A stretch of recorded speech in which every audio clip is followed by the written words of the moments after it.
11 years, 132 request forms, same cell, same block, no window, 3 specific nights every month without exception. Not one person in this institution asked why. Maren Voss was not going to ask why either. She was doing routine file reviews. He was next in the stack. She pulled his file. She read the first form. She read the second. She read the fifth. She locked the records room door from the inside and did not come out for 4 hours. When she did, she had 14 pages of notes and one question that none of the 132 approvals had ever asked. What was he keeping inside that cell on those 3 nights? Not himself. This is Scar Howl. Subscribe and like before it starts. Let's go. The records room had one window, north-facing. The light through it, thin and gray and institutional, the kind of light that existed to confirm that day had arrived rather than to illuminate anything. Maren sat in that light for a long time after she finished reading. She was 47 years old. She had spent 15 years as a criminal defense attorney before she became a prison chaplain. Not because she had found God, because she had found something else, the specific guilt of a person who understood how systems failed to see what was right in front of them and had spent 15 years being part of that failure. She had left law after a case she won that she should not have won. A client she got acquitted who she knew was guilty, not suspected.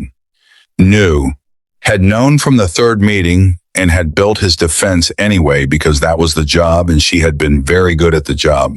She had been very good at reading documents for what they concealed rather than what they stated, at finding the gap where the evidence should have been and building the argument around that gap, at knowing which questions the prosecution had not thought to ask and making sure those questions stayed unasked. The client walked free. He should not have walked free. She knew it then and she knew it now, and she would know it for the rest of her professional life, because that was the specific weight that certain knowledge produced, not guilt that faded, but guilt that simply became part of the fabric. Architecture.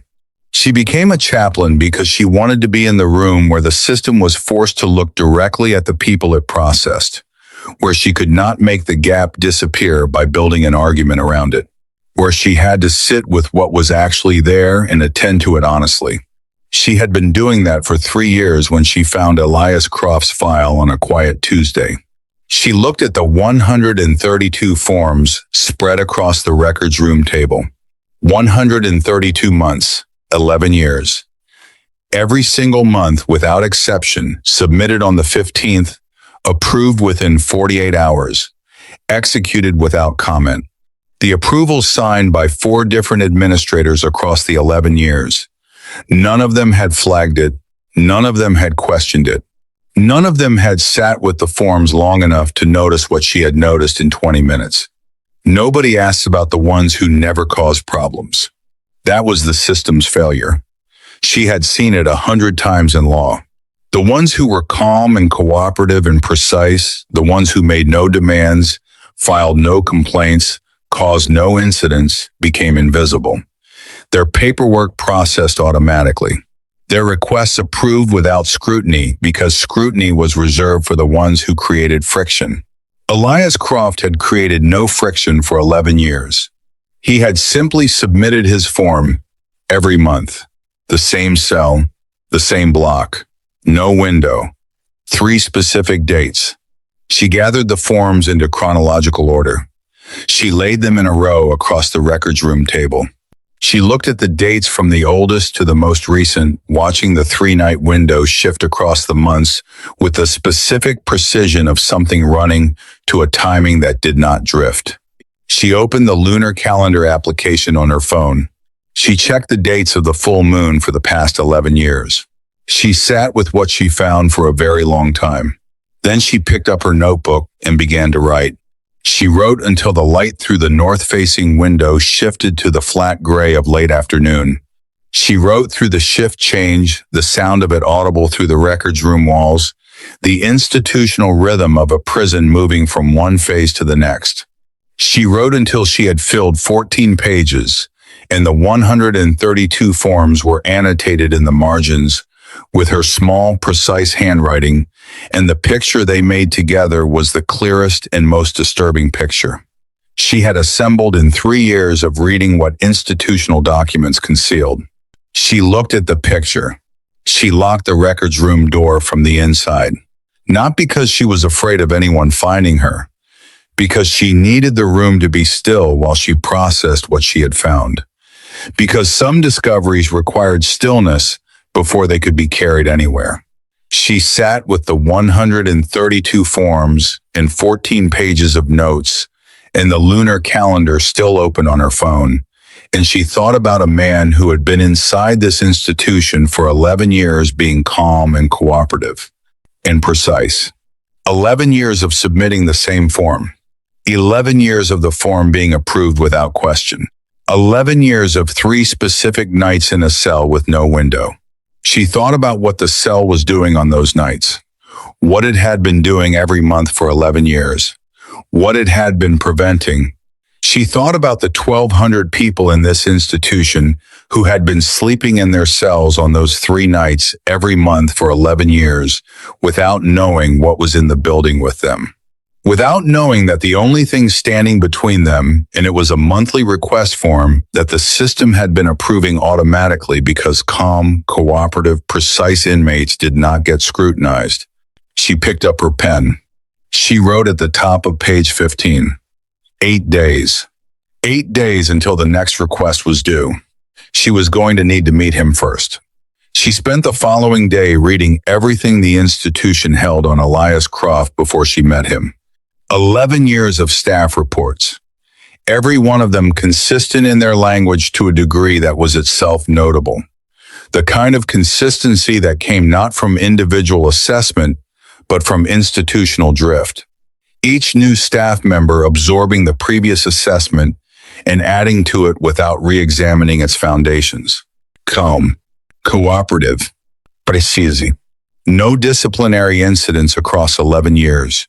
No conflicts with other inmates, no complaints filed, no grievances submitted, no requests beyond the monthly cell reassignment and occasional library access for specific titles.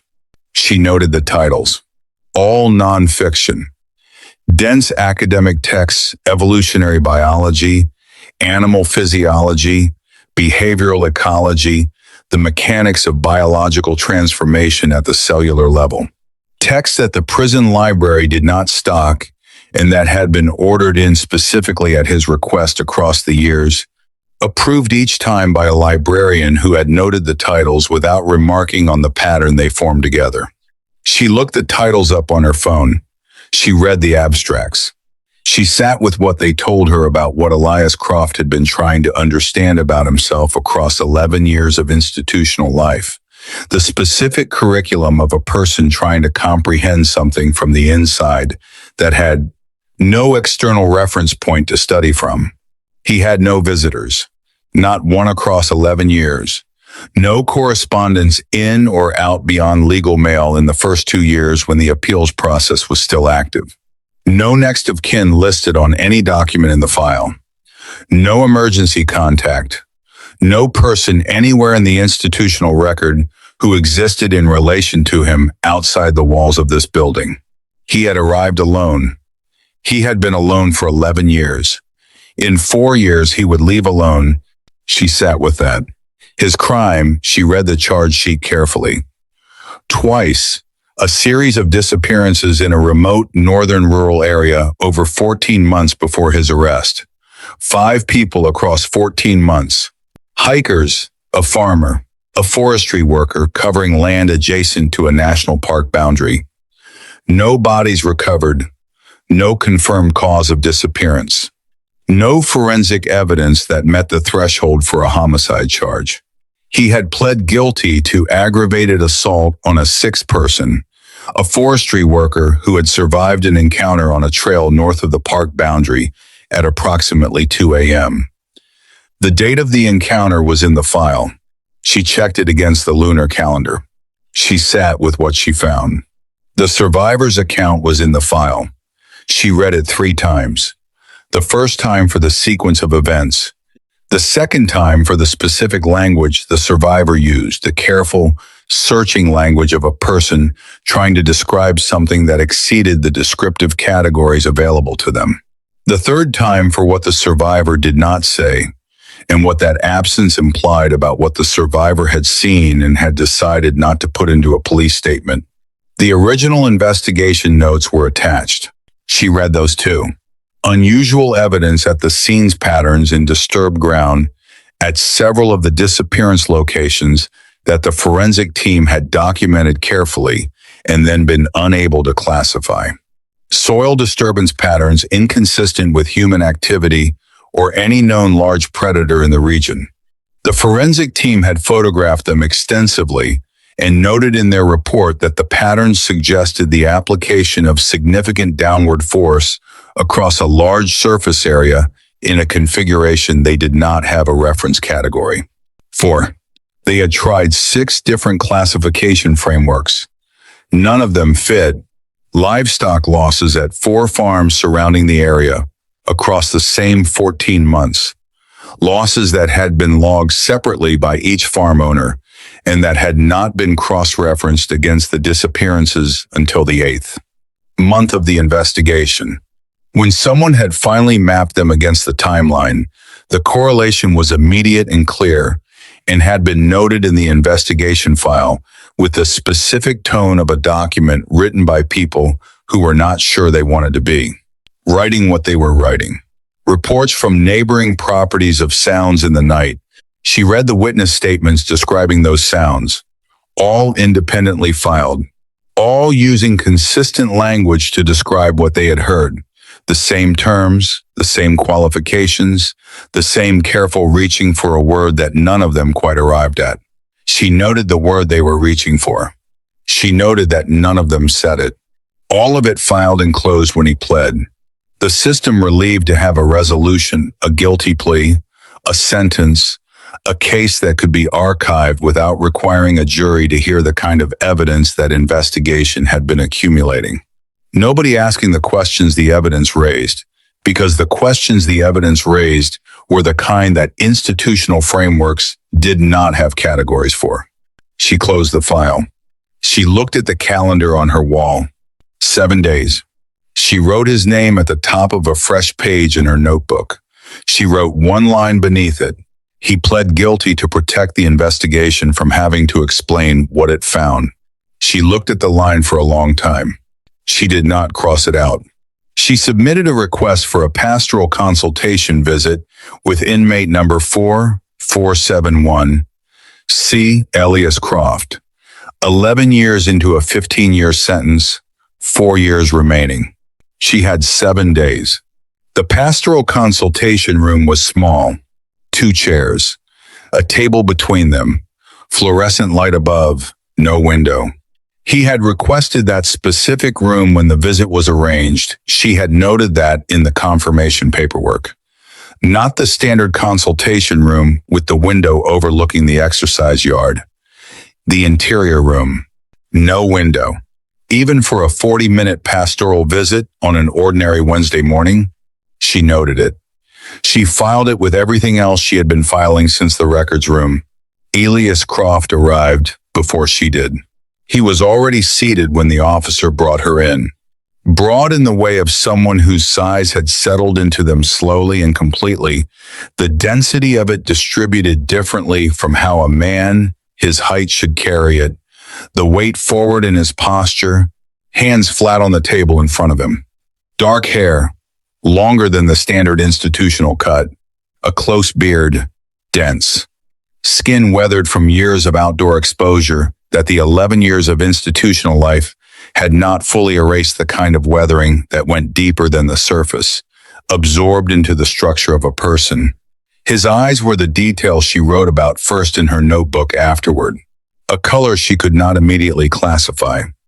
Amber at the center, shifting at the edges towards something that caught the fluorescent light at an angle that did not match the fluorescence above him. It produced a color that registered as slightly wrong in some part of her mind that operated before language and before conscious assessment. She noted it. She noted that she noticed it. She filed it.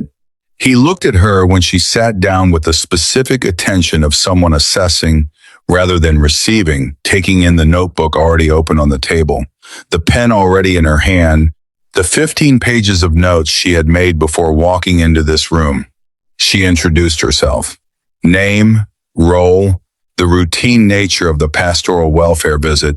He nodded once. He waited. She asked about his general welfare. He said it was adequate, the word chosen with the precision of someone who had learned that adequate was the response that generated the least follow-up. She asked about his daily routines.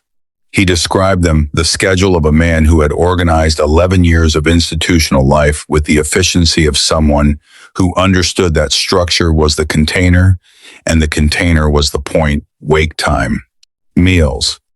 Exercise in the yard he went alone, she noted, and at specific times that she would later check against the institutional schedule and find were the times when the yard was least occupied.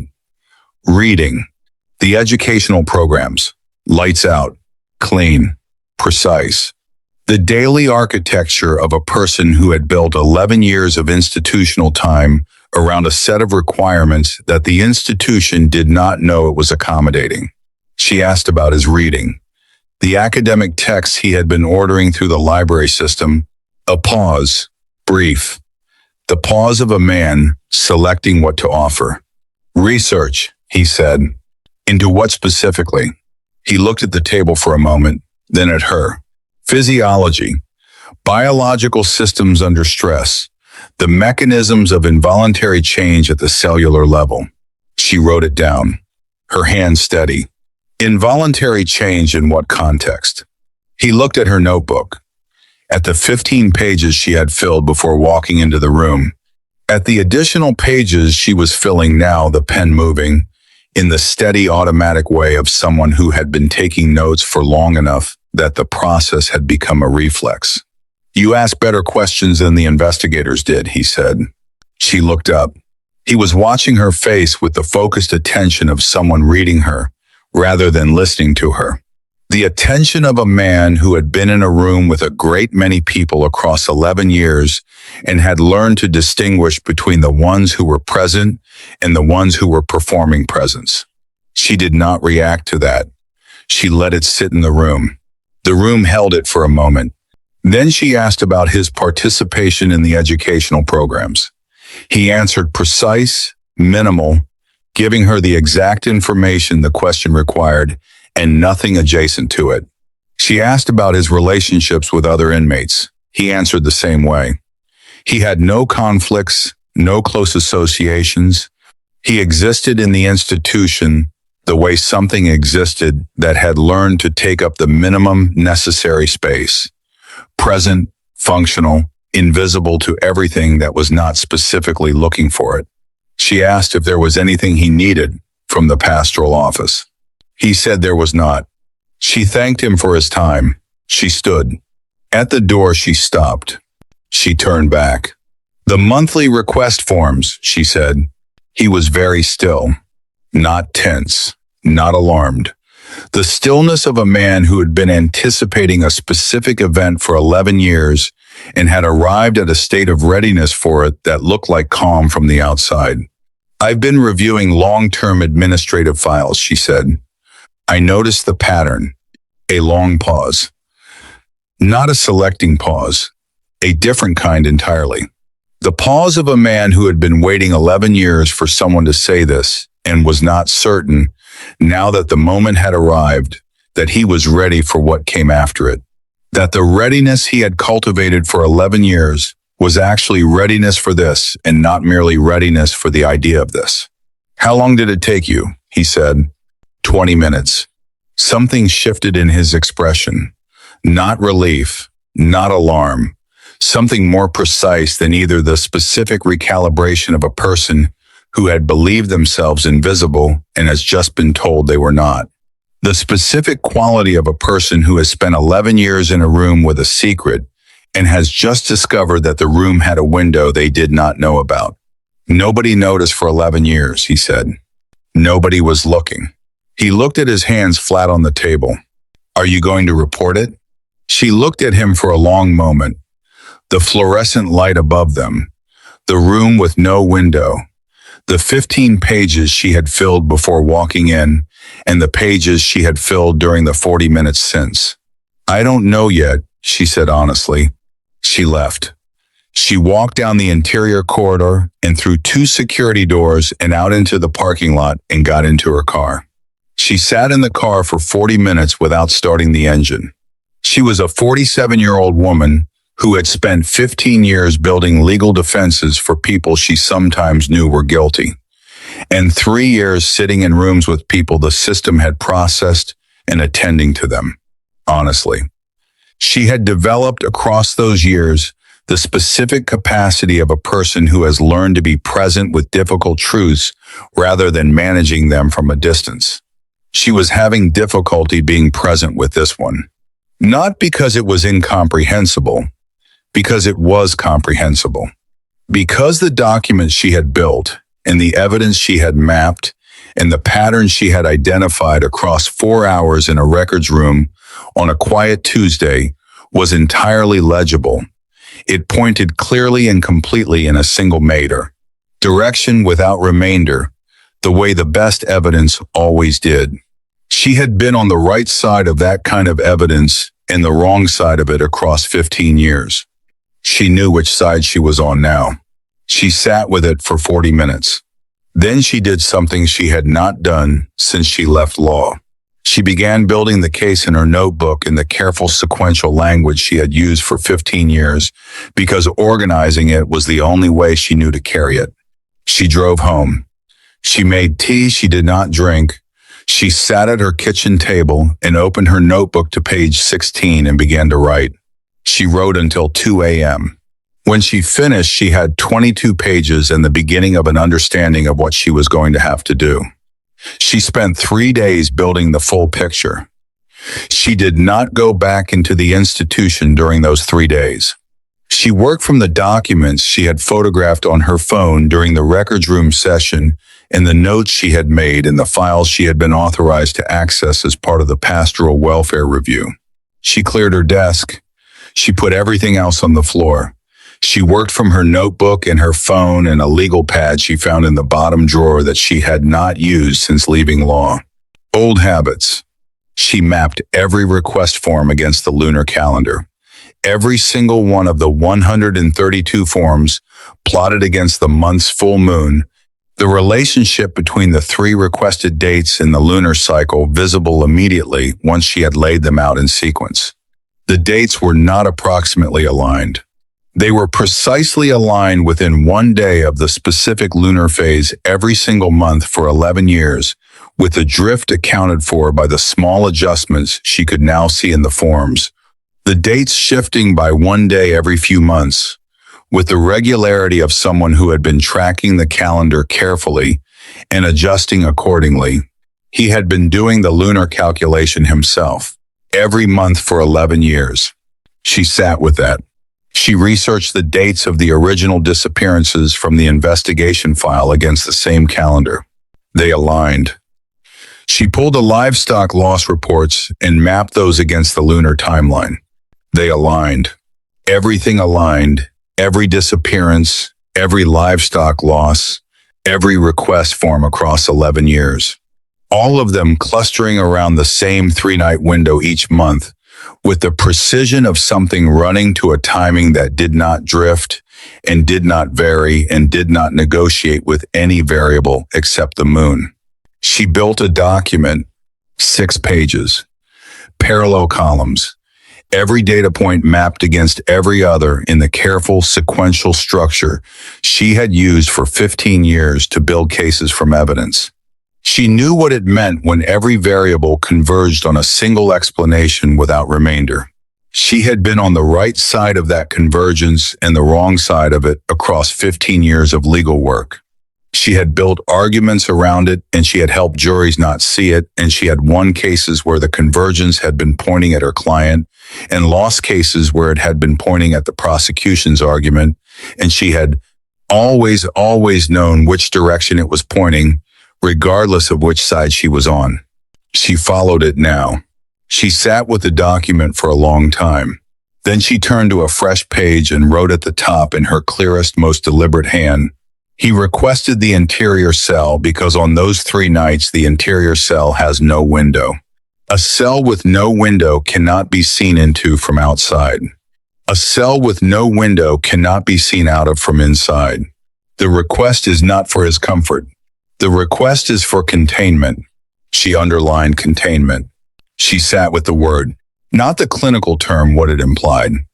What it said about a man who had understood before the first form was ever submitted that containment was necessary and that no one else was going to provide it, and that the only mechanism available to him within the institutional system was a monthly request form that the system would approve automatically because he was calm and cooperative and precise and caused no friction.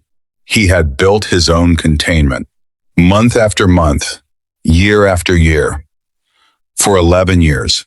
He had submitted the form and the form had been approved, and he had walked to the interior cell on the correct 3 nights and locked the door from the inside and spent those 3 nights being whatever the 3 nights required him to be, in a cell with no window where nobody could see in, and nobody needed to hear what happened inside it. She thought about what it cost to do that, month after month, year after year, alone. She thought about the 1,200 people sleeping in this institution every month on those 3 nights. The people who had no idea. The people who would never need to have any idea as long as the form kept being submitted and the form kept being approved and the interior cell remained available on the correct 3 nights. She looked at the calendar. 4 days. She closed the document. She opened a new request form on her computer. She stopped. Not yet. She needed one more meeting first. She submitted another pastoral consultation request. Same room, no window, 2 chairs, the table between them. He arrived already knowing why she had come back. She could see it in the way he carried himself into the room, not tensed, not guarded, not performing the calm that 11 years of staff reports had described. Simply present with the patient stillness of someone who had made his peace with a conversation he had been waiting for. She put the 6-page document on the table between them, face down. She left it in the center. She did not push it toward him. He looked at it. He did not reach for it. "Why the interior cell?" she said. He looked at the table, then at her. "Because on those nights the cell needs to be dark," he said. "The door needs to be locked, and nobody needs to hear what happens inside it." She wrote it down, her hand completely steady. "What happens inside it?" He looked at her notebook, at how many pages she had filled across 2 visits and the hours of work between them. "You already know. I want to hear you say it." A long pause. The longest pause of any of their conversations. Not selecting, something deeper than selecting. The pause of a man deciding not which words to offer, but whether the offering was something he was capable of making after 11 years of not making it. "I don't say it," he said. "I have never said it. Not to the investigators. Not to the lawyers. Not to 11 years of staff and chaplains and assessment teams who sat across tables like this one and asked questions that were almost the right questions." He looked at her directly, his eyes catching the fluorescent light at that angle. "But I submit the form every month," he said, "and I will keep submitting it for the 4 years I have left. And when I leave, I will need somewhere I can keep doing what the form has been doing. Somewhere I can make the same request for the rest of my life. A room, a lock, 3 nights, no window. A pause. I need to know if you are going to help me find that or report me." She looked at him for a long time. She thought about the 6 pages face down on the table between them. She thought about the investigation file, the patterns in the disturbed ground, the livestock losses, the witness statements reaching for a word none of them had said. She thought about 11 years of a man submitting a form every month to contain something that nobody else knew needed containing. 11 years of walking to the interior cell on the correct 3 nights and locking the door from the inside. 11 years of being calm and cooperative and precise in every interaction with every person in this institution. Because calm and cooperative and precise was what the containment required of him in the hours and days between the 3 nights. He had not been protecting himself. She understood that now in a way she had not fully understood when she was reading the documents and building the analysis. She had written containment in her notebook and underlined it and thought she understood what it meant. She understood it differently now. He had not been protecting himself from the consequences of what happened on those 3 nights. He had been protecting everyone else from the consequences of what would have happened if the 3 nights had occurred without the containment. The request form was not for his benefit. The interior cell was not for his comfort. It was for the 1,200 people sleeping in this building. It was for the people on the trail north of the park boundary 14 months before his arrest, who had not had a form or a cell or a locked door standing between them and what had been in the forest with them. He had understood, before the arrest, before the plea, before the 15-year sentence, that the only framework that could contain this reliably was an institutional one, a locked door, a cell with no window, an administrative process that could be submitted monthly and approved automatically and never questioned because it never caused friction. He had built himself into the institution's administrative system as a containment mechanism. She thought about what it cost to do that, month after month for 11 years, year after year, alone, without anyone knowing that what looked like a routine request was the difference between 11 years of nothing and 11 years of something that none of the staff paperwork had a category for. She thought about what 4 more years required and what came after 4 years. All right, she said. He looked at her the way someone looked at a thing they had not been certain was possible and were not entirely certain they were seeing correctly even now that it was in front of them. She stood. She picked up the document. She left. She sat in her car for an hour this time, the parking lot quiet around her, the prison building behind her maintaining its institutional presence gray, functional, the specific architecture of a place designed to hold people in states that the outside world did not have to look at. She thought about the outside world. She thought about 1,200 people inside that building who had no idea. She thought about 4 years and what came after 4 years. She started the engine. Then she drove back to her office and began to make arrangements. 2 days before the 3 nights began, Maren could not stop herself. She told herself she was doing a welfare check. She arranged to work late. She had access to the interior block on the pastoral welfare authorization that covered her role. She signed herself into the late roster and walked the interior corridor at 11 p.m.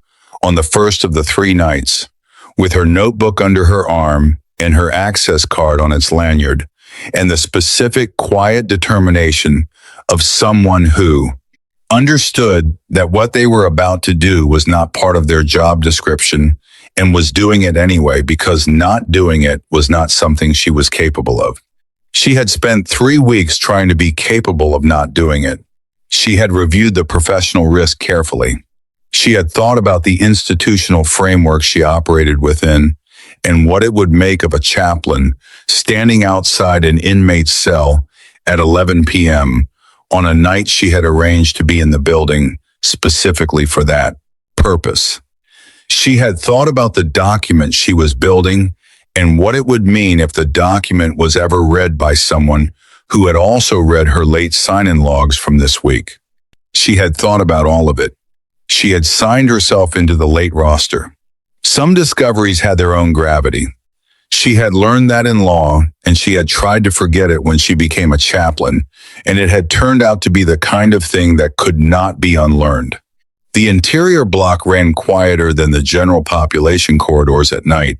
The cells here were mostly occupied by long-term inmates, people who had learned to sleep in institutional environments with the efficiency of long practice, who had reduced their presence in the space to its minimum, because minimum presence was the only kind that lasted.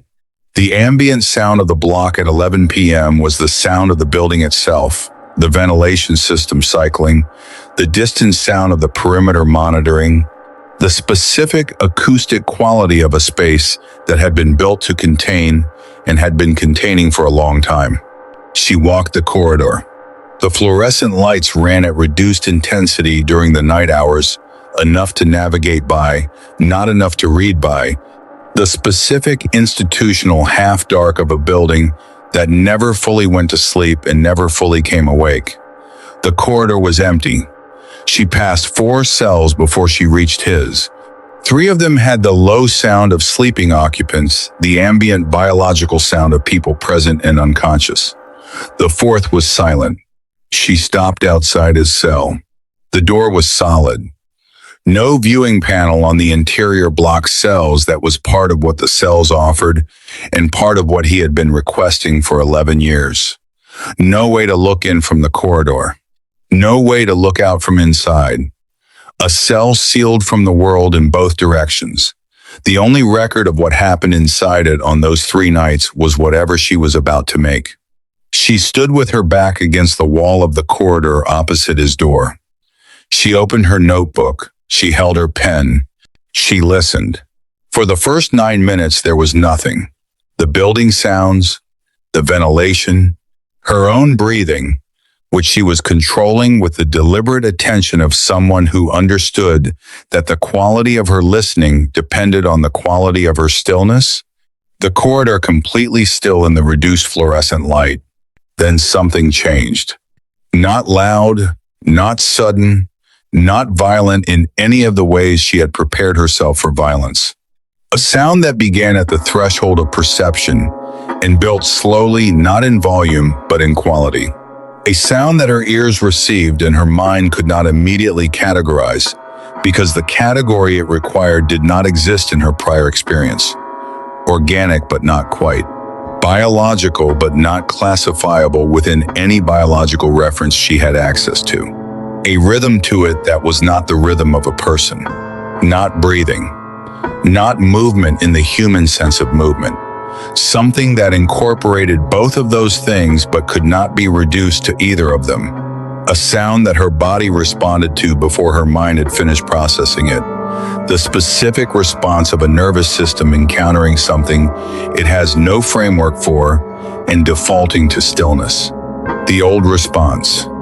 The one that predated language and reasoning and the 15 years of legal training that had taught her to override it. She did not override it. She stood with her back against the corridor wall and she listened and she wrote. Her hand moved across the pages in the half-dark without looking at the page. 3 pages of notes in the careful clinical language she used for all significant observations, pressing the pen harder than she needed to. The habit of someone who had learned that the things that mattered required the kind of pressure that left an impression on the page beneath. She wrote what she heard. She wrote how it changed across the 40 minutes she stood there, the progression of it, and the quality of it. At 11 p.m., and at 11:30 and at midnight, when it reached whatever it was building toward and held there for 7 minutes and then began to subside. She wrote the way the corridor felt during those 7 minutes, the way the building's ambient sound seemed to pause around it, the way the ventilation system continued its mechanical rhythm, entirely indifferent to what was happening in the cell beside it. The indifference of a system that had been designed to process and had been processing without assessment for 11 years. At 12:08 a.m. the sound stopped. The corridor was completely silent. She stood for another 10 minutes, the silence holding, nothing moving behind the solid door. Then she walked back to her office. She closed the door. She sat at her desk under the full fluorescent light and read what she had written in the corridor. She read it twice. She understood that she had been right about all of it. Being right about all of it did not make it easier to carry. But she had learned, across 47 years, that the things that mattered were rarely easy to carry, and that this was not a reason not to carry them. She had carried cases she had won that she should not have won. She had carried the weight of a client who had walked free because she had been good enough at her job. She had carried 3 years of attending honestly to people the system had processed. She could carry this. She opened the request form on her computer. Interior cell, no window. The 3 dates for the following month. She checked the lunar calendar. She adjusted 2 of the dates by 1 day to account for the monthly drift. She had been watching the pattern across the 132 forms long enough to understand the calculation without needing to look it up. She signed it with her own name. She submitted it at 12:47 a.m. She sat with what she had just done. She understood it completely. The professional risk, the ethical complexity, the fact that no institutional framework she operated within would have supported this decision if she had asked. The fact that she had not asked. The fact that the decision was the only right one, and that being the only right one and being an unsupportable one were not mutually exclusive. She had learned that in law too. She turned to a fresh page in her notebook and wrote the date at the top. Then she began building the document that would outlast her. Not the 6-page comparative analysis, not the investigation notes, something different. Something that started at the beginning with a records room on a quiet Tuesday, with a file that was next in the stack, with a woman who had spent 15 years learning to read what documents concealed and who had found, in 20 minutes of reading, what 11 years of institutional processing had missed. She wrote the beginning. Then she wrote what came after the beginning. Then she wrote the pattern. Then she wrote the 2 meetings word for word, pause by pause, the specific quality of the pauses. Then she wrote the corridor at 11 p.m. She did not sanitize the corridor section. She wrote it the same way she had written it, standing in the corridor, in the careful clinical language of a person trying to be as precise as possible about something that exceeded precision. She wrote the 3 pages and then she added a 4th page, explaining what the 3 pages were attempting to describe and why the attempt was necessarily incomplete, and why the incompleteness was itself a finding that whoever came after her needed to understand. Some observations had a ceiling. The document needed to say that. The document needed to say it explicitly so that whoever read it next did not mistake the ceiling for a failure of documentation. She wrote until 3 a.m. She went home. She slept for 4 hours. She came back. She kept writing. 4 years passed. Maren approved the monthly request forms herself. She signed each one. She adjusted the dates against the lunar calendar with the precision she had developed across the first year of doing it, the 3-night window shifting each month, the drift requiring a specific calculation that became automatic by the 4th month and remained automatic for the remaining 44. Nobody asked. Nobody was looking. She built the document across those 4 years until it was 40 pages. Everything documented with the precision of a former attorney who understood how to build a record that would survive scrutiny and outlast the person who built it. The 6-page comparative analysis. The investigation notes cross-referenced against the lunar calendar. The livestock loss records mapped against the same timeline. The staff reports across 11 years showing the institutional drift of language calm, cooperative, precise, repeated without re-examination across 4 administrators and a dozen individual staff members, and not one of them noticing that what they were describing was a person working very hard to maintain something none of them knew needed maintaining. Her own observations from the 2 consultation meetings, transcribed word for word, every pause, every selecting moment. You asked better questions than the investigators did. All right. The specific quality of his expression when she had said, all right, and he had looked at her the way someone looked at a thing they had not been certain was possible. And the 3 pages written in the corridor at midnight on the first night, filed at the back of the document behind a tab marked simply, Night 1. She did not reread those 3 pages often. When she did, she read them the same way she had read Elias Croft's request forms on the first day, sitting very still, the room quiet around her, letting the words exist without trying to process them further than they could be processed. Some observations had a ceiling. The language could only go so far before the thing it was describing exceeded what language was built to contain. She understood that now. It was the most useful thing the past 4 years had taught her, that she had not already known, that the most important things were often the ones that exceeded the container available to them. The investigation had found that. The forensic team had found that. Every witness who had reached for a word and not said it had found that. She had found it in a prison corridor at midnight, with her back against the wall and her pen moving across a page she could not see. The document was 40 pages, and it would never be complete, and that was part of what she was trying to tell. Whoever came after her, that incompleteness was not a failure of documentation, but a property of the thing being documented. That the gap where the classification should have been was the most accurate notation available. She had written that at the end of the 38th page and left 2 pages blank after it for whatever the next person needed to add. Every month she submitted the form. Every month the form was approved, her own signature on her own approval. The administrative loop closed entirely within her office. Nobody else in the institutional system touching it. She had stopped worrying about the professional risk in the 2nd year. The form was approved. The nights were contained.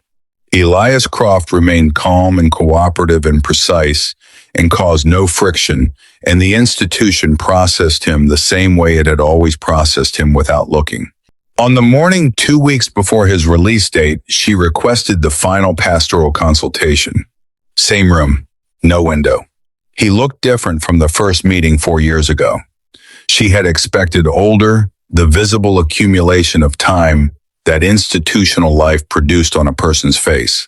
He did not look older in any way she could specifically identify.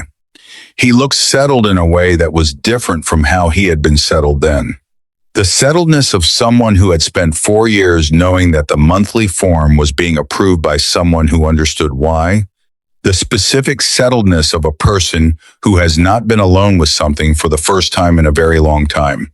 She slid the property details across the table. She had spent 3 months finding the right property, not a week.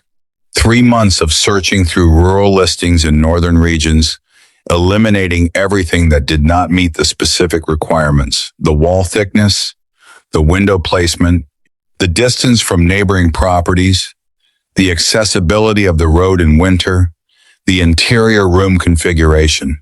3 months of doing the kind of methodical research that reminded her of the case preparation work she had done for 15 years and had been certain she was done with. She had not been done with it. A rural property 3 hours north, remote, timber framed, built into a hillside, the kind of construction that absorbs sound rather than transmitting it, the walls thick with the specific thickness of a building that had been built before anyone worried about insulation costs. No windows on the northern face. An interior room at the back of the structure where the hillside itself formed one wall, stone and earth. Old and dense and soundproof in a way that no modern construction could replicate. A door on the interior room with a heavy bolt that could be operated from the inside without a key. She had had the bolt installed herself by a locksmith in a town 2 hours from the property who had asked no questions because she had asked him to do a simple job and paid him in cash and thanked him politely. 3 acres of land with no neighboring properties within 2 kilometers. A track to the nearest road that would be impassable in winter without a vehicle with the right clearance. She had confirmed this with the property listing and then confirmed it again by driving out and walking the track herself in. October. She slid the details across the table. He looked at the documents for a long time. She watched him read them, the same methodical attention he gave everything, taking in each detail in sequence, the way a person read something they were building a picture from, rather than something they were skimming for a summary. He looked up. Why? He said. She looked at him steadily across the table.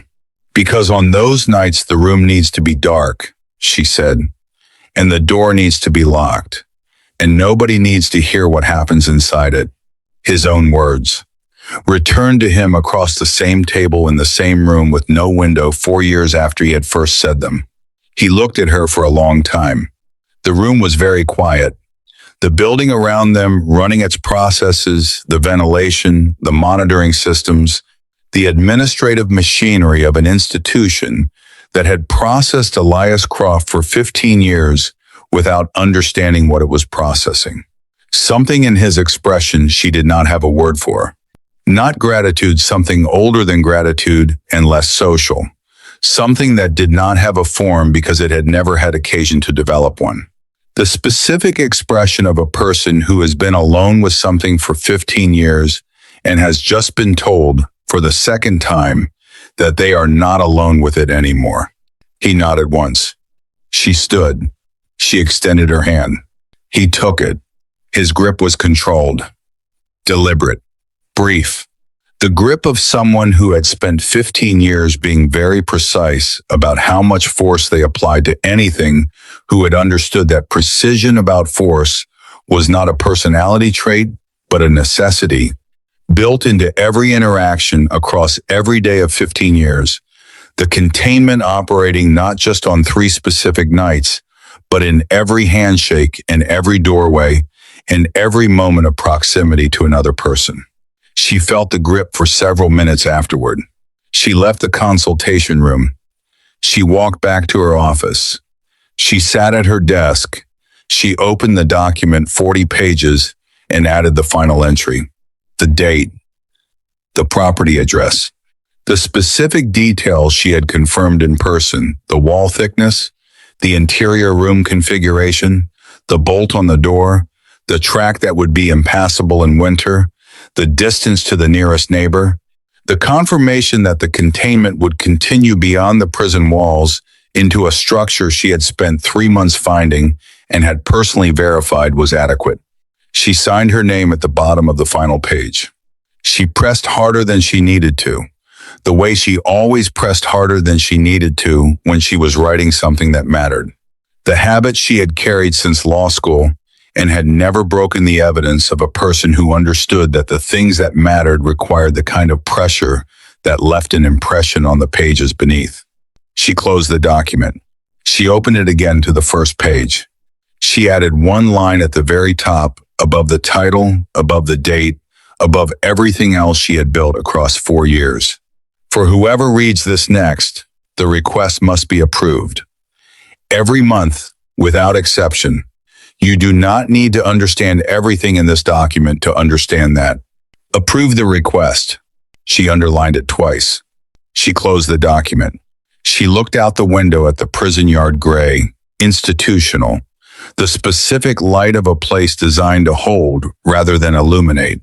In 2 weeks, Elias Croft would walk out through the gate at the end of that yard and into a car she had arranged and along a road north that ended at a timber-framed property on a hillside with thick walls and a bolt on an interior door and no windows facing north. The containment would hold. It had held every month for 15 years when the request was granted.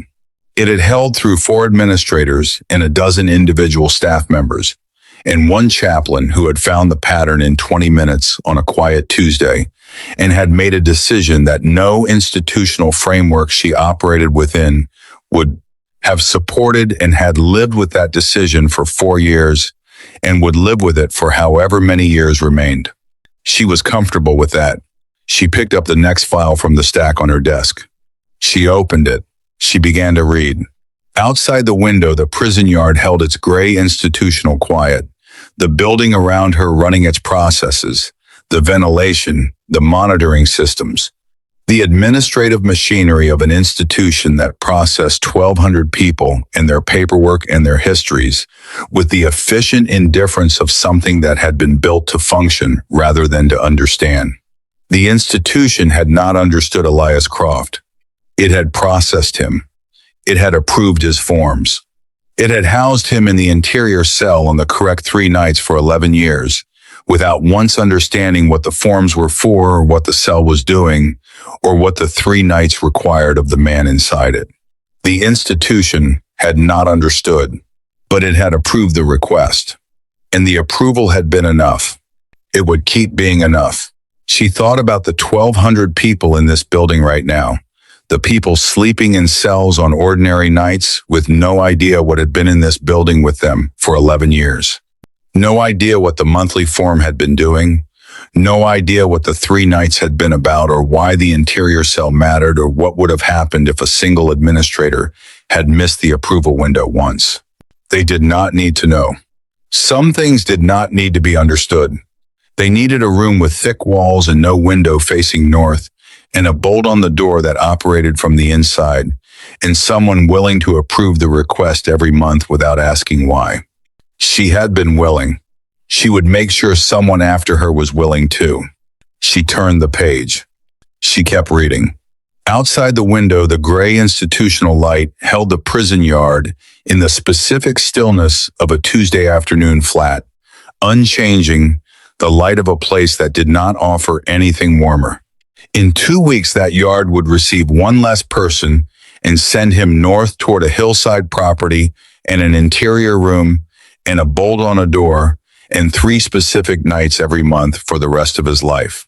The containment would hold. It had held for 15 years when the request was granted. It would hold in a different room with a different door, as long as the calculation was right and the dates were correct and the bolt was on the inside and nobody needed to hear what happened behind it. She had made sure of all of those things. She had spent 3 months on the property and 2 months on the research and 4 years on the forms and 1 night in a corridor with her back against the wall and her pen moving across a page she could not see. She was comfortable with all of it. She was comfortable with the decision in a way she had not been comfortable with decisions in law.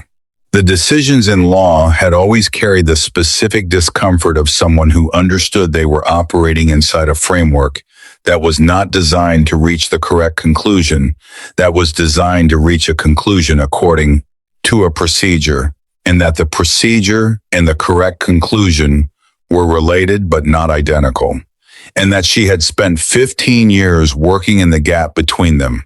This decision had no framework. It existed entirely outside any procedure she had ever operated within, and it was right. She was certain of that in a way she had rarely been certain of anything across 15 years of legal work and 3 years of chaplaincy. The certainty of a person who had followed the evidence to where the evidence pointed and found that the evidence pointed somewhere nobody else had been willing to follow it. She had followed it. She had built the document. She had found the property. She had signed the forms for 4 years. She had stood in the corridor. She would make sure someone after her did the same. She picked up the next file from the stack. She opened it. She began to read. The building ran its processes. The ventilation cycled. The monitoring systems logged. The administrative machinery processed 1,200 people and their paperwork and their histories without understanding any of them. It had not understood Elias Croft. It had processed him. It had approved his forms. It had given him a cell with no window on 3 specific nights every month for 11 years without once understanding what the forms were for. The institution had not understood, but it had approved the request, and the approval had been enough. She turned another page. She kept reading. If you made it this far, you already know what Scar Howl is. Hit subscribe. The forest remembers everyone who listens. It will remember you.